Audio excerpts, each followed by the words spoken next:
하나님의 말씀 같이 보시겠습니다. 여호수아 1장 1절에서 9절입니다. 여호수아 1장 1절에서 9절 한 절 한 절 교독하겠습니다. 여호와의 종 모세가 죽은 후에 여호와께서 모세의 수종자 눈의 아들 여호수아에게 말씀하여 이르시되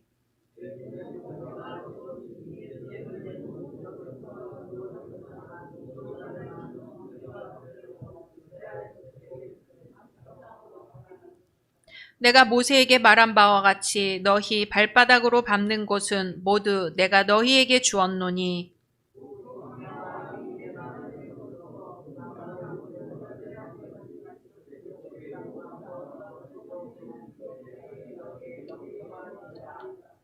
내 평생에 너를 능히 대적할 자가 없으리니 내가 모세와 함께 있었던 것 같이 너와 함께 있을 것임이니라. 내가 너를 떠나지 아니하며 버리지 아니하리니.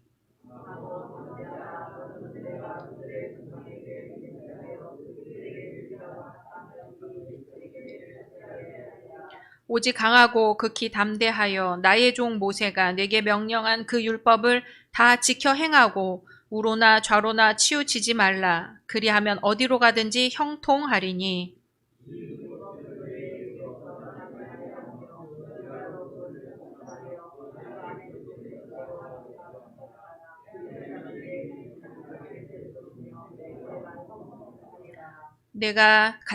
내가 내게 명령한 것이 아니냐. 강하고 담대하라. 두려워하지 말며 놀라지 말라. 내가 어디로 가든지 내 하나님 여호와가 너와 함께 하느니라 하시니라. 아멘. 마가복음 5장 1절입니다. 마가복음 5장 1절에서 20절 말씀까지. 마가복음 5장 1절에서 20절 말씀까지 교독하시겠습니다. 예수께서 바다 건너편 거라사인의 지방에 이르러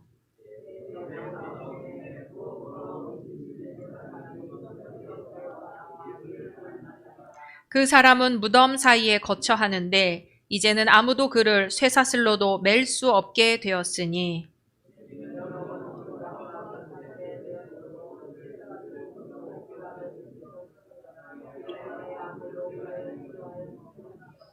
밤낮 무덤 사이에서나 산에서나 늘 소리 지르며 돌로 자기의 몸을 해치고 있었더라.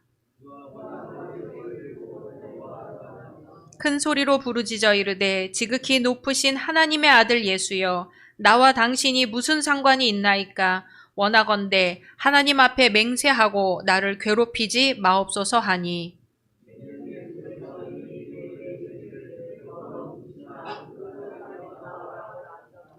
이에 물으시되 내 이름이 무엇이냐 이르되 내 이름은 군대니 우리가 많음이니이다 하고 마침 거기 돼지의 큰 떼가 산 곁에서 먹고 있는지라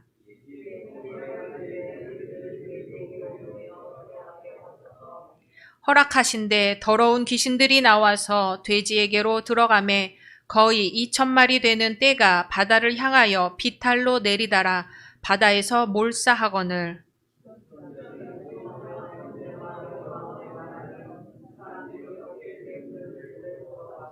예수께 이르러 그 귀신 들렸던 자 곧 군대 귀신 집혔던 자가 옷을 입고 정신이 온전하여 앉은 것을 보고 두려워하더라.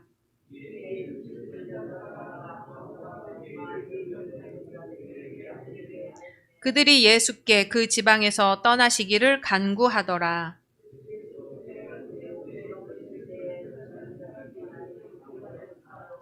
허락하지 아니하시고 그에게 이르시되 집으로 돌아가 주께서 내게 어떻게 큰 일을 행하사 너를 불쌍히 여기신 것을 내 가족에게 알리라 하시니 그가 가서 예수께서 자기에게 어떻게 큰 일 행하셨는지를 데가볼리에 전파하니 모든 사람이 놀랍게 여기더라. 아멘.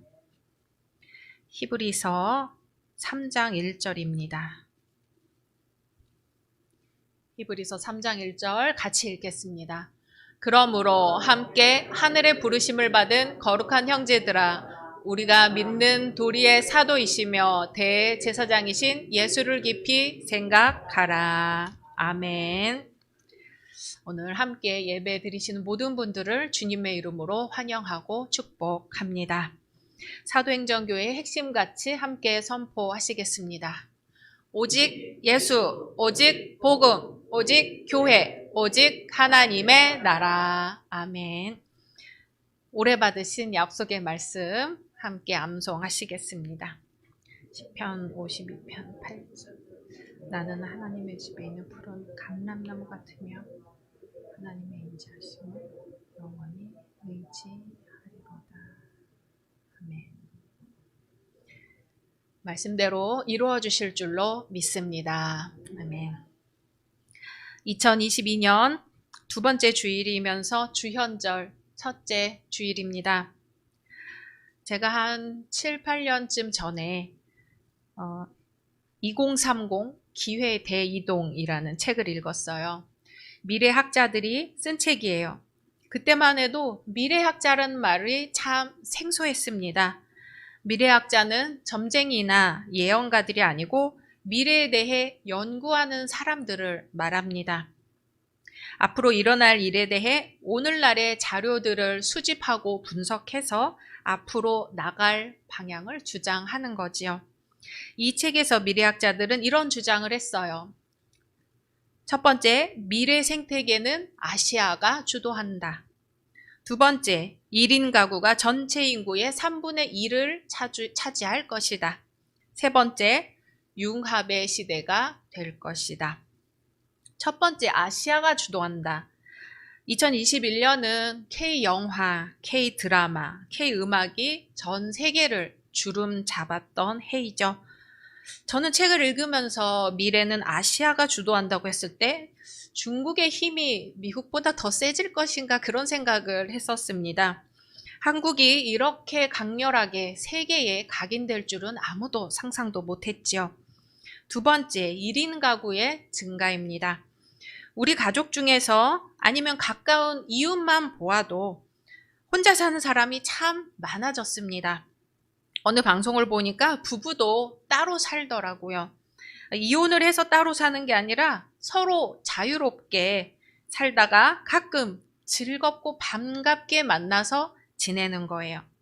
사람들은 예전보다 더욱 독립적인 삶을 추구하게 되었습니다.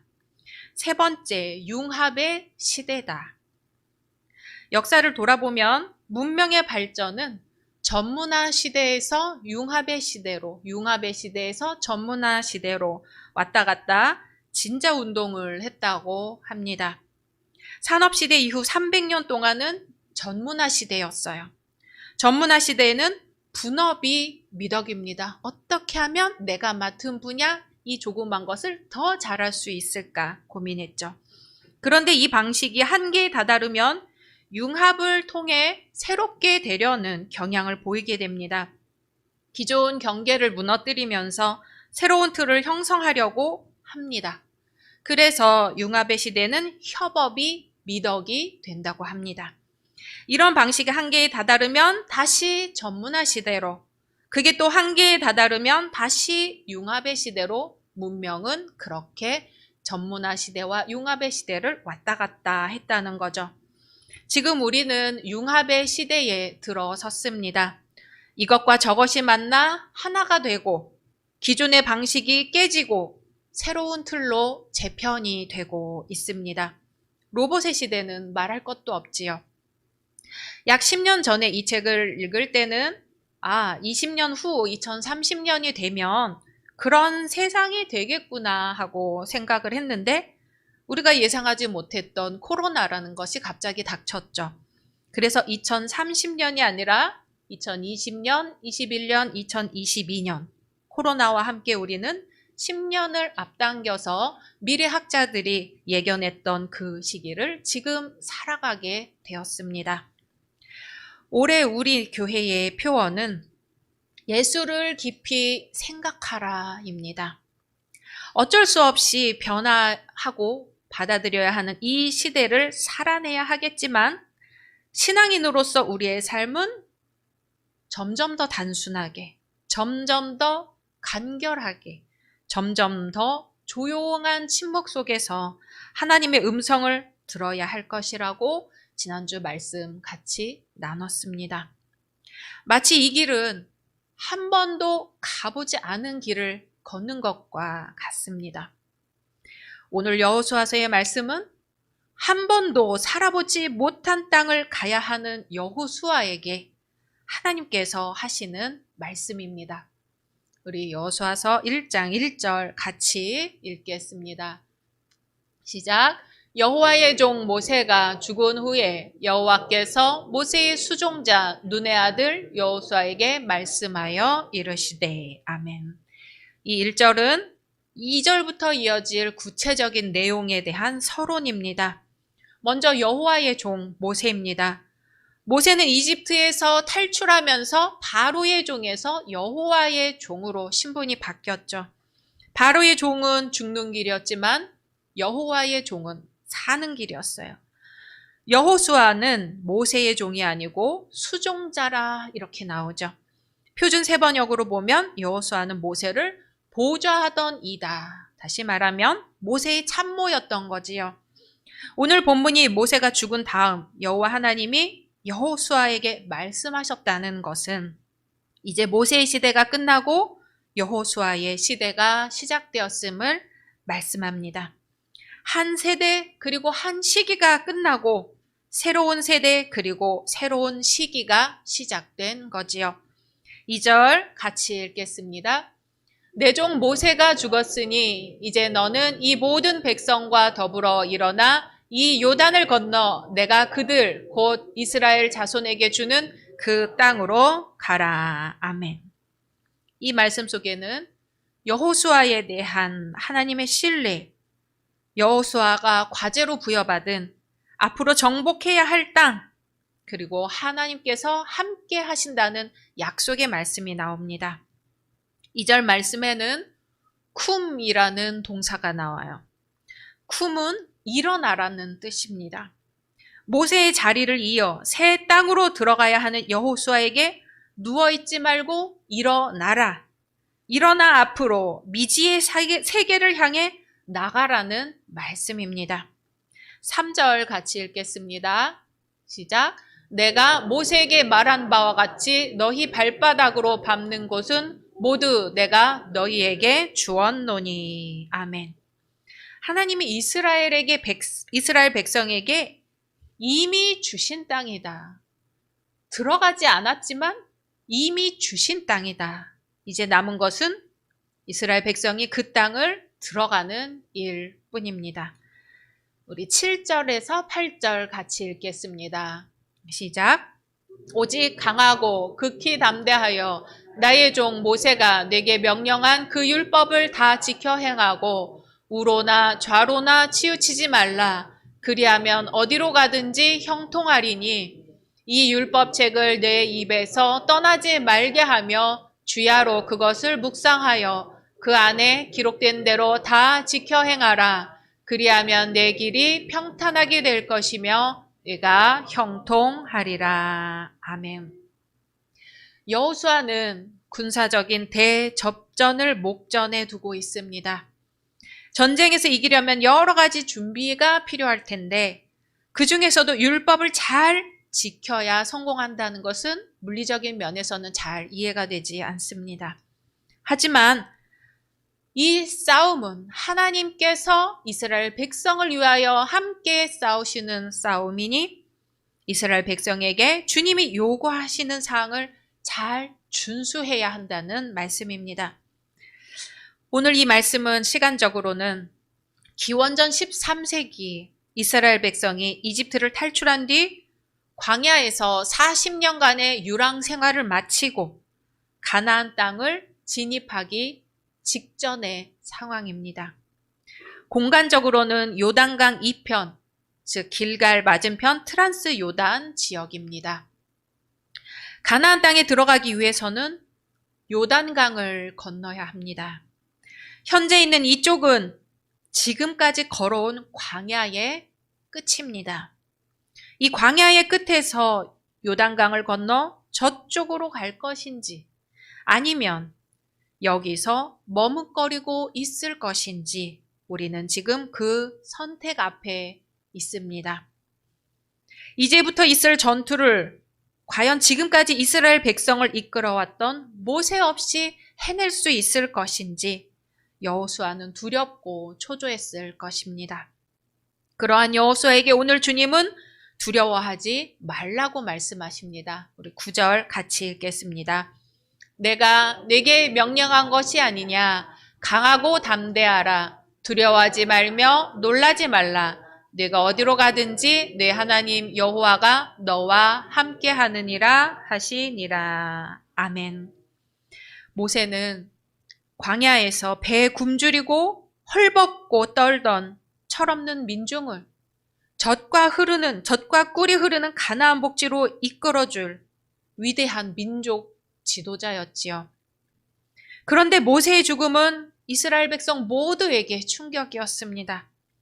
그 리더십의 공백은 엄청났을 거예요.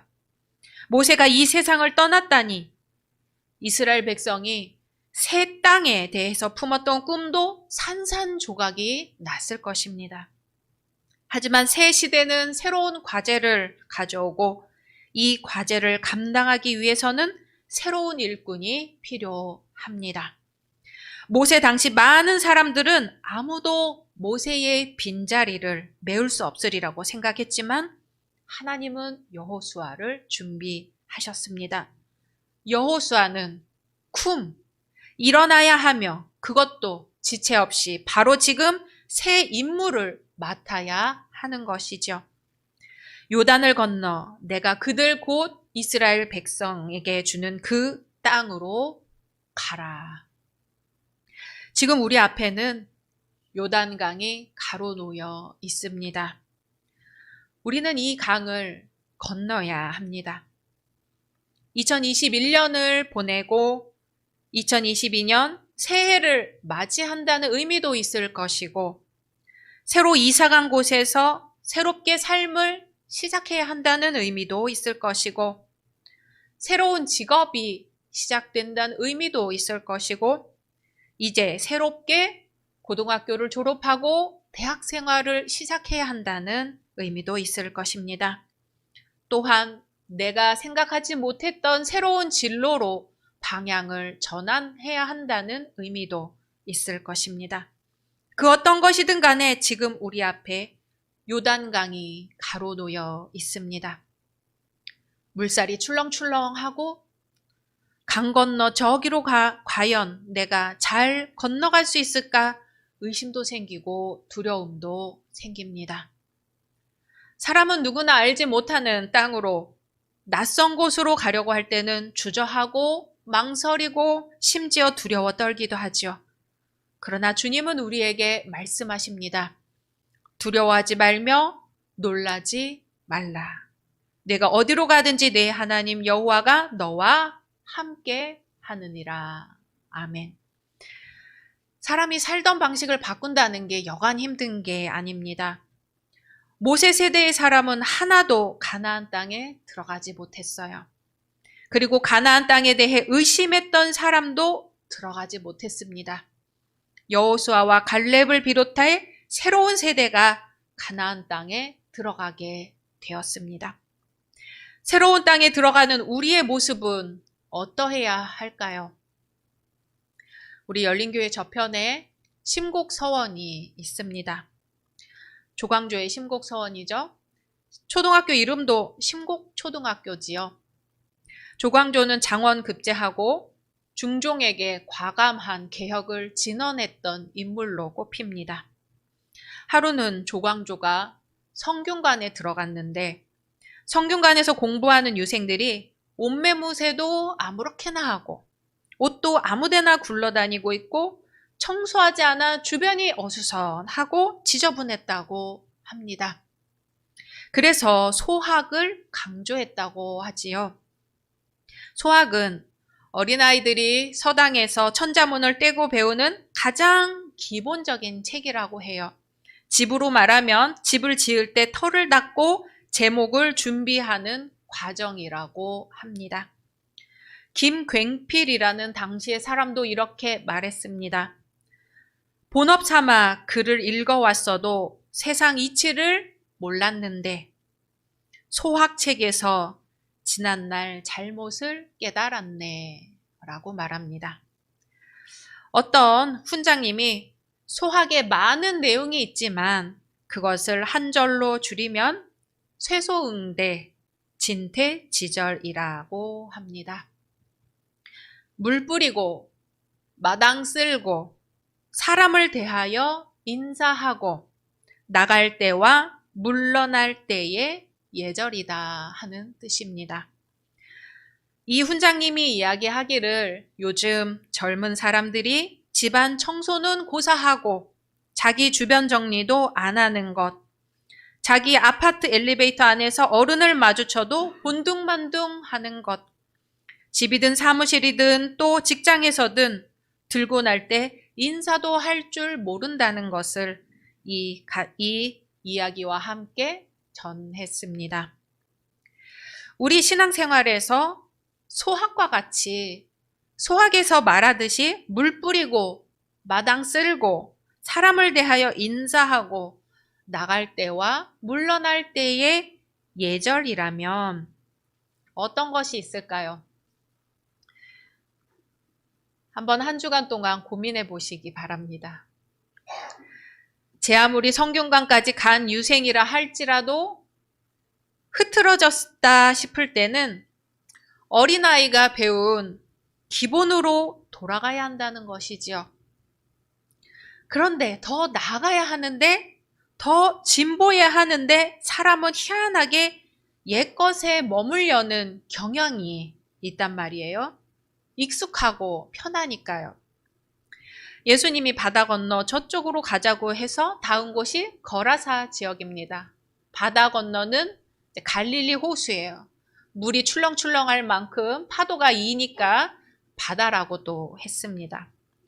당시 거라사 지역은 상당히 문명화된 곳이에요. 도로가 포장되어 있고 병원도 있었어요. 그런데 그렇게 문명화된 곳에 귀신 들린 사람 하나가 무덤가에 산다는 거예요. 그 사람 증세가 어떠냐면 옷을 안 입어요. 소리를 막 지르고 자해를 합니다. 그런데 묶어둘 수조차 없어요. 그렇게 사는 그 사람이 오늘 예수님을 만나는 거예요. 예수님이 멀리서 보이자 달려와서 외칩니다. 우리 마가복음 5장 7절, 8절 같이 읽겠습니다. 시작. 큰 소리로 부르짖어 이르되 지극히 높으신 하나님의 아들 예수여, 나와 당신이 무슨 상관이 있나이까? 원하건대 하나님 앞에 맹세하고 나를 괴롭히지 마옵소서 하니, 이는 예수께서 이미 그에게 이르시기를 더러운 귀신아 그 사람에게서 나오라 하셨음이라. 아멘. 나 괴롭히지 말라는 것은 이대로 살 테니 건드리지 말라는 거예요. 무덤 속에 처박혀 살면서 옷도 안 입고 소리 지르고 마구 화내고 불 속에도 뛰어들고 물 속에도 뛰어들고 그렇게 그냥 살 테니 내버려 두라는 거죠. 그런데 이 사람 진짜 마음도 그럴까요? 누구나 잘 살고 싶죠. 좋은 방향으로 변하고 싶어요. 성공하고 싶고 칭찬받고 싶고 사랑받고 싶어 해요. 그런데 어떻게 해야 그렇게 살 수 있는지를 모릅니다. 그냥 내가 이제껏 살아왔던 그렇게밖에 살 수가 없습니다. 나 자신을 괴롭히고 다른 사람한테 피해주면서 계속 그렇게 살겠다고 고집을 피웁니다. 그때 예수님이 물어보십니다. 내 이름이 무엇이냐? 군대입니다. 우리의 수가 많기 때문입니다.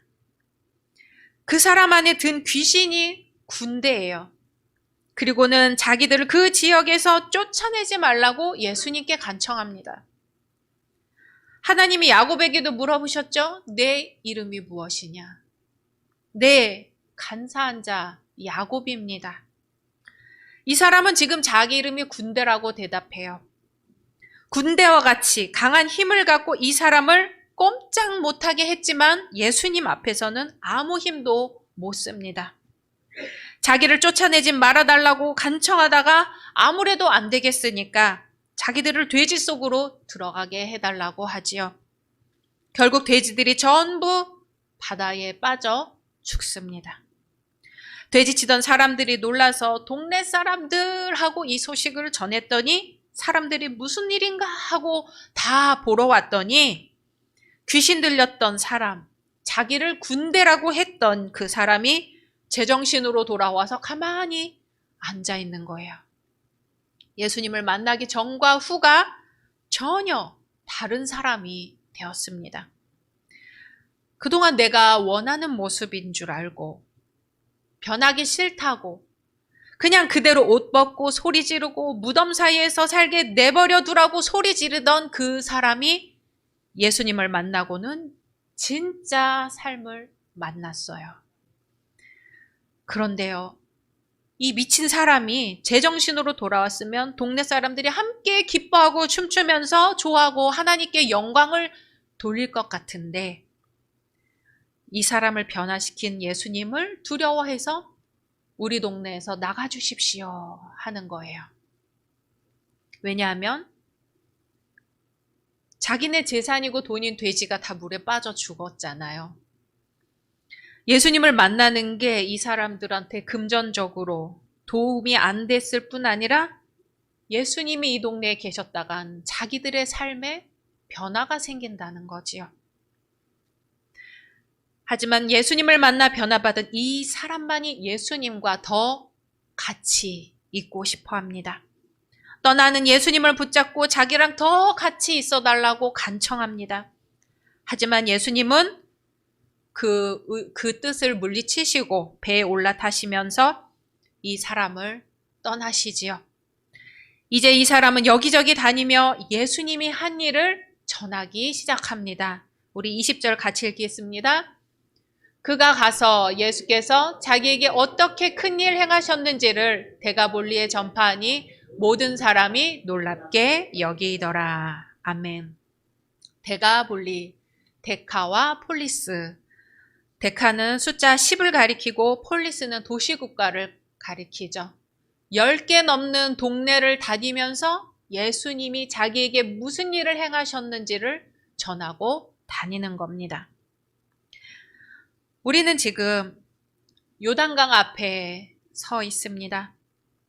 40년 광야길을 걸으면서 내게 익숙한 것들, 모세와 함께 했던 시간들, 내 삶의 전부를 차지하고 있던 것들을 놓지 않기 위해 요단강 이편에 계속 서 있을 것인가? 아니면 요단강 건너 하나님이 약속하신 젖과 꿀이 흐르는 땅을 가기 위해 과감하게 요단강에 발을 담그고 몸이 젖고 예전에 익숙했던 것들을 버리고 새 땅에 들어가 새로운 삶을 받아들일 것인가? 주님이 물어보시는 거예요. 내 이름이 무엇이냐? 제 이름은 군대입니다. 그냥 이대로 주저앉아 있고 싶습니다. 옛날 방식에서 벗어나고 싶지 않습니다. 주님이 가리키시는 새 땅으로 들어가고 싶지 않습니다. 낡은 옛 삶의 습관들이 우리를 괴롭히고 힘들게 하고 앞으로 나아가게 하지 못하는데도 그것을 버릴 수가 없어요. 우리는 주님, 제발 나를 괴롭히지 마십시오 하고 주님이 내미는 손길을 뿌리치고 주님의 눈길을 피하고 있습니다. 그러나 주님은 진짜 주의 자녀, 진짜 하나님의 참 사람으로 살도록 우리를 이끄십니다. 악한 귀신아, 그 사람에게서 나가거라. 무덤에서 산다면 살아도 사는 것이 아니지요. 목숨이 붙어 있다고 다가 아니에요. 40년 광야길을 걸으면서 400년 이집트 노예의 습성을 버리고 낮에는 구름 기둥으로 밤에는 불 기둥으로 하나님이 함께 하신다는 믿음이 생겼다면 이제는 요단강을 건너가야 합니다. 예수님을 만나야 합니다. 예수님을 만나 이전의 삶을 넘어서야 합니다. 그리고 예수님을 전파해야 합니다. 주님은 말씀하십니다. 19절입니다. 허락하지 아니하시고 그에게 이르시되 집으로 돌아가 주께서 네게 어떻게 큰 일을 행하사 너를 불쌍히 여기신 것을 내 가족에게 알리라 하시니. 아멘. 그는 떠나가서 예수께서 자기에게 하신 일을 데가볼리에 전파하였습니다. 그리고 자기 가족에게 전파하였습니다. 그랬더니 사람들이 다 놀랐습니다. 지금 이 시간 우리 예수님이 우리 앞에 오셨습니다. 쿰, 일어나라고 말씀하십니다. 두려워하지 말며 놀라지 말라. 내가 어디로 가든지 내 하나님 여호와가 너와 함께 하느리라고 말씀하십니다. 세상이 어지럽고 내 신앙을 지켜가기엔 세상이 나를 가만두지 않는 것 같고 헷갈리고 가야 할 바를 모를 그때 다시 예수를 생각하라. 주님의 말씀입니다. 그러므로 함께 하늘의 부르심을 받은 거룩한 형제들아, 우리가 믿는 도리의 사도이시며 대제사장이신 예수를 깊이 생각하라. 아멘. 함께 침묵으로 기도하시겠습니다.